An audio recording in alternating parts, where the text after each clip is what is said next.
दिल्ली में weekend curfew लागू हो चुका है, लेकिन वीकेंड कर्फ्यू लागू होने पर दिल्ली में उन गरीब लोगों और दिहाड़ीदार मजदूरों की परेशानियां बढ़ गई हैं जो पिछले लॉकडाउन की तरह अब रोजी रोटी को लेकर और अपनी सेहत को लेकर चिंतित हैं। इस हालात का असर यह है कि अब मजदूरों ने पलायन शुरू कर दिया है और इसका फायदा अवैध तौर पर ट्रांसपोर्ट कंपनियां उठा रही हैं। उनसे कई कई गुना ज्यादा वसूला जा रहा है और मजदूर घरों को लौट रहे हैं।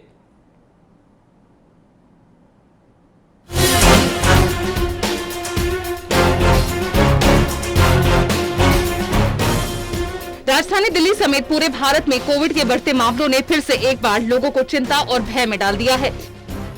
दिल्ली में आए दिन रिकॉर्ड तोड़ कोविड के बढ़ते मामलों में बढ़ोतरी के बाद दिल्ली सरकार ने कोविड की रोकथाम के लिए वीकेंड कर्फ्यू का ऐलान किया है।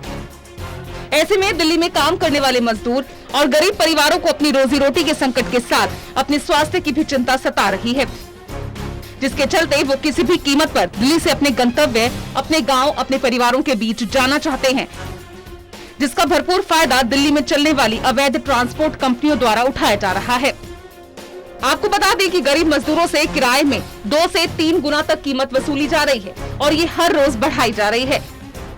हैरानी की बात यह है कि बस के अंदर या बाहर सोशल डिस्टेंसिंग प्रोटोकॉल की जमकर धज्जियां भी उड़ाई जा रही है, जिसे लेकर सरकार और प्रशासन बड़े बड़े दावे और निर्देश जारी कर चुका है। बावजूद इसके ट्रांसपोर्ट कंपनियों के मालिक नियम कायदों की जमकर धज्जियां उड़ा रहे हैं। साफ है कि उन्हें किसी कानून या नियम का कोई डर नहीं। तस्वीरें दिल्ली के बादली थाना क्षेत्र और बाईपास के नजदीक की है, जहां पर आप साफ देख सकते हैं कि लोग किस तरह तरीके से मजबूरी में अपने गंतव्य तक जाने के लिए इकट्ठा हो रहे हैं। भीड़ सभी प्रोटोकॉल को तोड़कर जमा है। यहां तमाम नियम कायदों की अनदेखी की जा रही है। जब ये मामला DCP outer north Rajiv Ranjan के संज्ञान में आया तो उन्होंने तुरंत ही कार्रवाई करने की बात कहते हुए कुछ पुलिसकर्मियों को अवैध रूप से बने बस अड्डे भेज दिया। अब आप ही सुन लीजिए कि कैसे ये बस वाले इन गरीब मजदूरों की मजबूरी का भरपूर फायदा उठाकर अपनी जेबें भर रहे हैं। और इस बात की तस्दीक इन गरीब मजदूरों के हाथों में बस स्टाफ द्वारा काटी गई ये टिकट की पर्चियां हैं। जा रहे हो बिहार मुजफ्फरपुर। तो कितने रुपए लिए तुमसे? 1400 रुपया। 1400 रुपया एक आदमी का? पहली बार जा रहा हूँ। तो क्या, और वैसे हम अगर आप यूपी रोडवेज की बस में जाते हैं या दिल्ली रोडवेज की बस में जाते हैं तो कितना किराया लगता है? तो आप इसमें इतना ज्यादा किराया क्यों ले रहे हैं आखिर? कितना रुपए आपने किराया दिया है यहाँ पर? 3100 रुपए। कितने लोगों का? 2 आदमी का।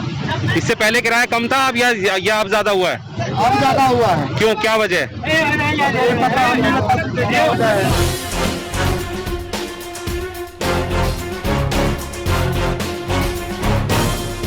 अब देखने वाली बात ये होगी इस तरीके के कितने अवैध ट्रांसपोर्ट लोगों को घरों तक छोड़ने के लिए 3 गुनी कीमत के साथ कोविड रोकथाम के लिए बने प्रोटोकॉल और निर्देशों की धज्जियां उड़ाना कब बंद करेंगे और पुलिस और प्रशासन इनके खिलाफ क्या कार्रवाई करेगा।